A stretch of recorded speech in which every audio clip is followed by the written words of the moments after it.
Here we're at Joshua chapter 10. Good morning. All praise and glory to the Supreme Spirit of Truth, the living God who is one. The Spirit which gives the breath of life.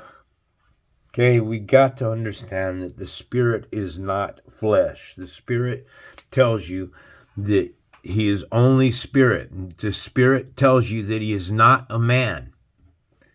Okay, so if the Spirit is not a man, then mankind cannot be real, can it? Mankind, created on the sixth day, cannot be real.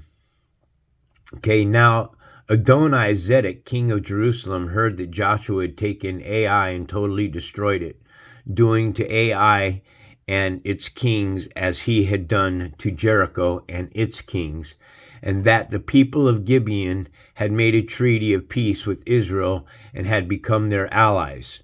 So to this day is Gibeon allies with Israel. And also Adonai here is my Lord, Lord of men. Lord, Lord is of men. Lord, Lord is of God. And Lord title spoken in place of Yahweh in Jewish display of reverence. Now, folks, this for me causes confusion because the God of Israel, who's one God, would have one name, okay? And there's many names for the God of Israel as well. Well, looking at the first name of God that we have is Elohim.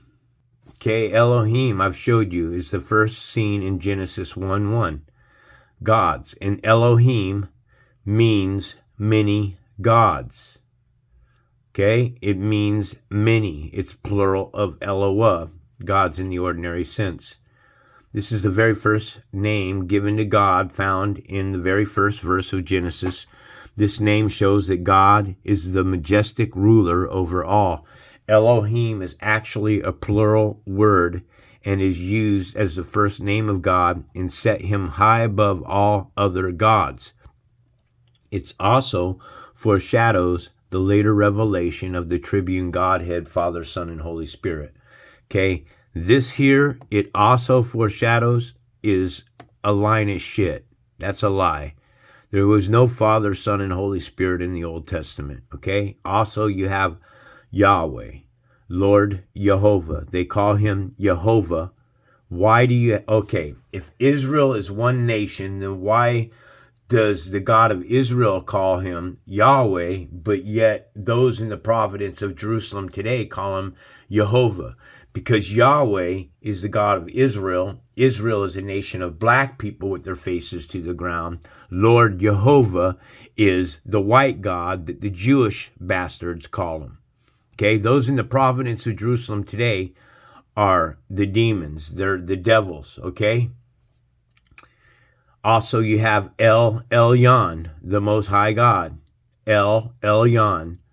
Adonai, Adonai, Lord Master. El Roa, the God who sees me. See, so, I mean, it's not my language, but I think that if the God of Israel is one God, El Shaddai, which means shadow. Shaddai means the shadow. And a shadow is what was shaded on the sixth day of creation. So Adoni-Zedek, king of Jerusalem, appeared to Hoham, king of Hebron, Piram, king of Jarmuth, Japhia, king of Lachish, and Debir, king of Eglon. Come up and help me attack Gibeon, he said, because it has made peace with Joshua and the Israelites. Then the 5 kings of the Amorites, the kings of Jerusalem, Hebron, Jarmuth. Now this is a truth bomb for you. The kings of Jerusalem. Hold on. What do you mean kings of Jerusalem?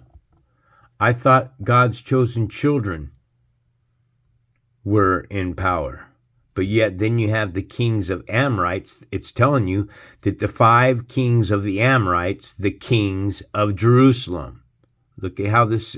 So these are Gentile that are in power, that are getting ready to wage war against Joseph, Hebron, Jarmuth, Lachish, and Eglon joined forces. They moved up with all their troops and took up positions against Gibeon and attacked it.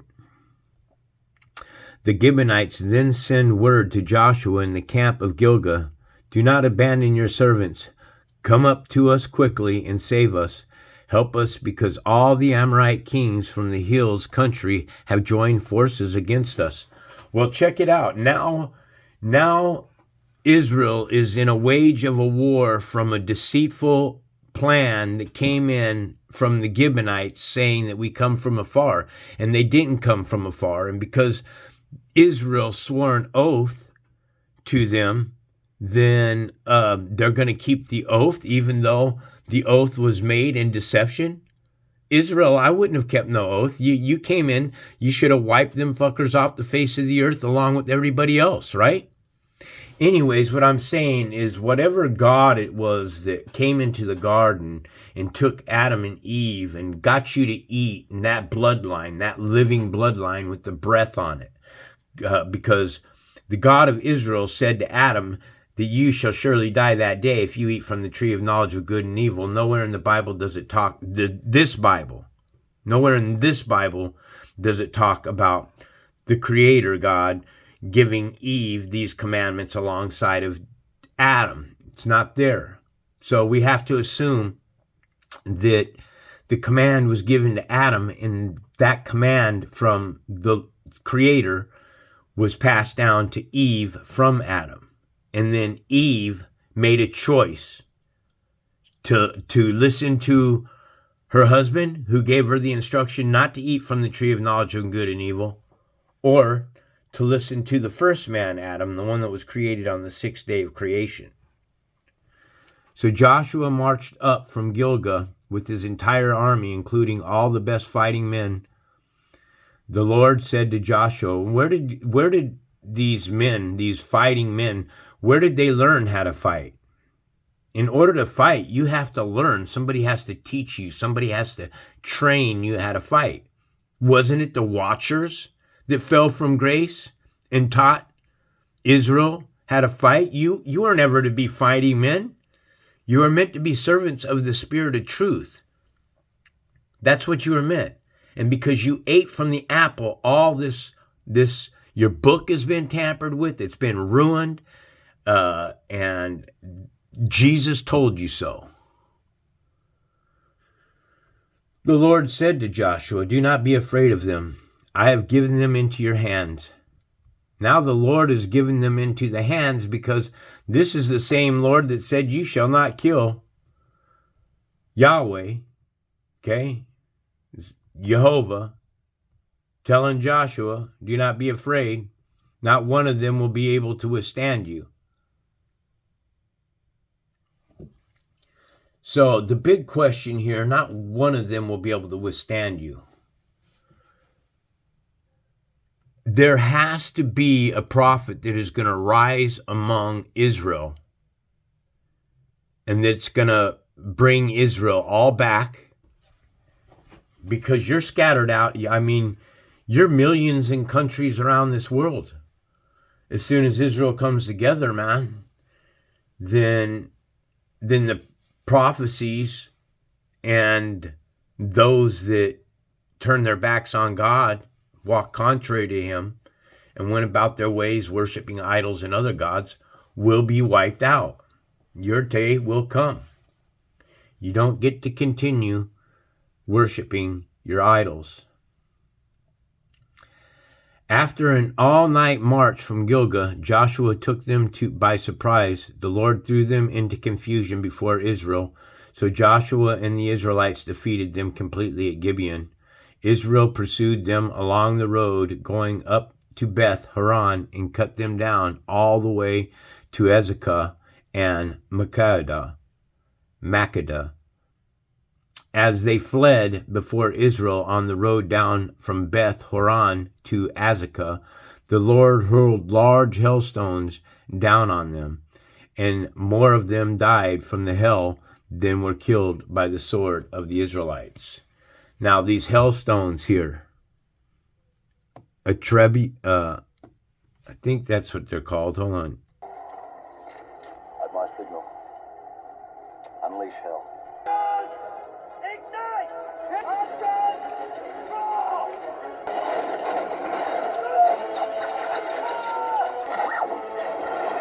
There's your hailstones, bro. Those are the hailstones. Right there. So, as they were fleeing, they hurled large hailstones down on them, and more of them died from the hail than were killed by the sword of the Israelites.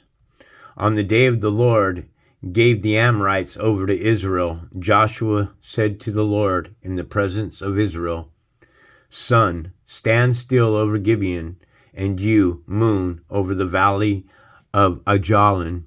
So that the sun stood still and the moon stopped, till the nations avenged itself on its enemies, as it is written in the book of Jashar. The sun stopped in the middle of the sky and delayed going down about a full day.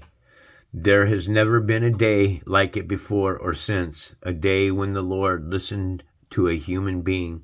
Surely the Lord was fighting for Israel. So the Lord, remember, the Lord, folks, you must understand. Exodus chapter 15, verse 3, Bible Hub. Okay, look. The Lord is Yahweh. All right? Lord Yahweh. Proper name of God of Israel. From Hayah, self-existing or eternal. Here's the problem. Yahweh is a man. Okay? Jehovah is a man. Right there. Okay? And I don't worship anything that is a man. So, Yahweh is a man. Jehovah is a man. They're both men of battle. So, this God here is who taught Israel to battle. But he also said not to kill. Oxymoron, right? Then Joshua returned with Israel to the camp of Gilgal. 5 Amorite kings killed. Now the 5 kings had fled and hidden in the cave of Makkedah. When Joshua was told that the 5 kings had been found hiding in the cave of Makkedah, he said, Roll large rocks up to the mouth of the cave and post some men there to guard it. But don't stop. Pursue your enemies. Attack them from the rear and don't let them reach their cities.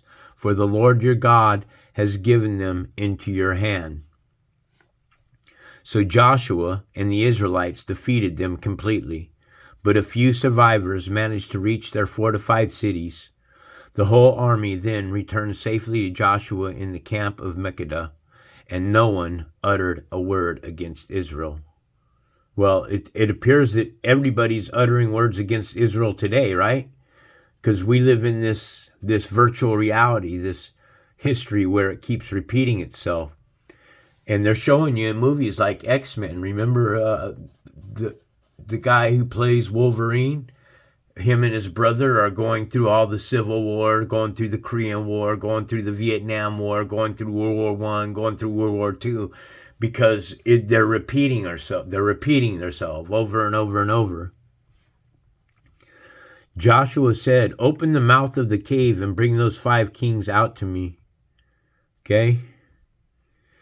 So they brought the 5 kings out of the cave, the kings of Jerusalem, Hebron, Jarmuth, Lachish, and Eglon.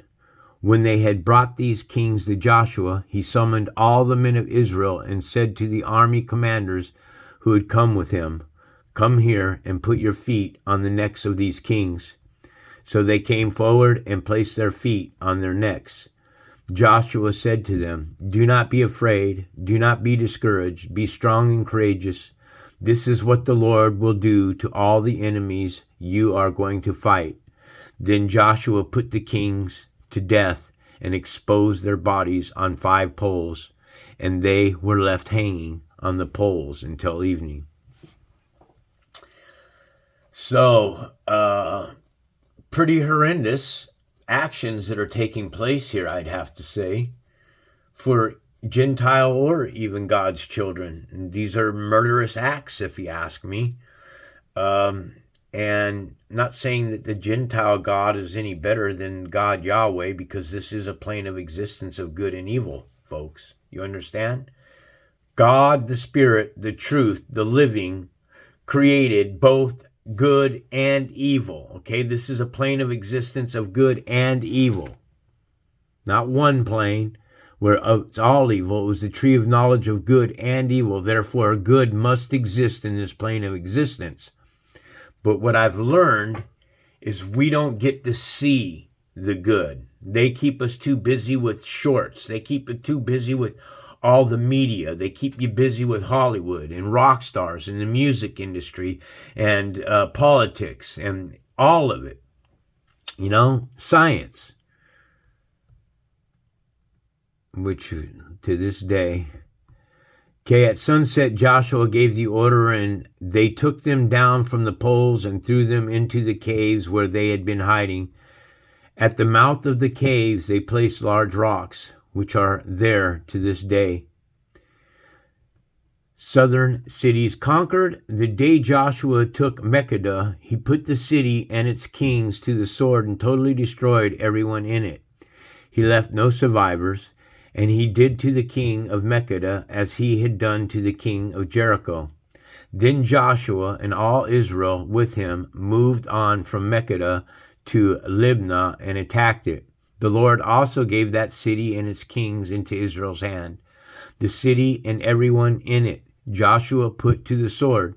He left no survivors there, and he did to its kings as he had done to the king of Jericho. Then Joshua and all Israel with him moved on from Libnah to Lachish. He took up positions against it and attacked it. The Lord gave Lachish into Israel's hands, and Joshua took it on the second day. The city and everyone in it he put to the sword, just as he had done in Libnah. Meanwhile, Horam, king of Gezer, had come up to help Lachish, but Joshua defeated him and his army until no survivors were left. Then Joshua and all Israel with him moved on from Lachish to Eglon.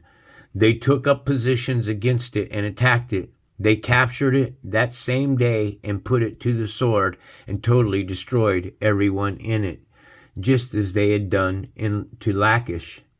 Then Joshua and all Israel with him went up from Eglon to Hebron and attacked it. They took the city and put it to the sword together with its king, its village, and everyone in it. They left no survivors, just as Eglon. They totally destroyed it and everyone in it. Then Joshua and all Israel with him turned around and attacked Dibur. They took the city, its kings, and its village and put them to the sword. Everyone in it they totally destroyed. They left no survivors. They did to Debir and its kings as they had done to Libnah and its kings and to the Hebron. So Joshua subdued the whole region, including the hill country, the Negev, the western foothills, and the mountain slopes. Together with all their kings, he left no survivors. He totally destroyed all who breathed, just as the Lord, the God of Israel, had commanded. Joshua subdued them from Kadesh Barnea to Gaza, and from the whole region of Goshen to Gibeon. All these kings and their lands Joshua conquered in one campaign, because the Lord, the God of Israel, fought for Israel. Then Joshua returned with all Israel to the camp of Gilgal. So, in order for Israel to once again take possession of the land, that means that a prophet is going to have to rise among Israel. And the biggest thing of all is Israel will have to hear the prophet. If Israel doesn't hear the prophet, then the prophecy will never unfold. All praise and glory to the Supreme Spirit of Truth, the living God, who is one. There is none like him. Blessings to the children that serve one God. This is White Raptor News Ministries.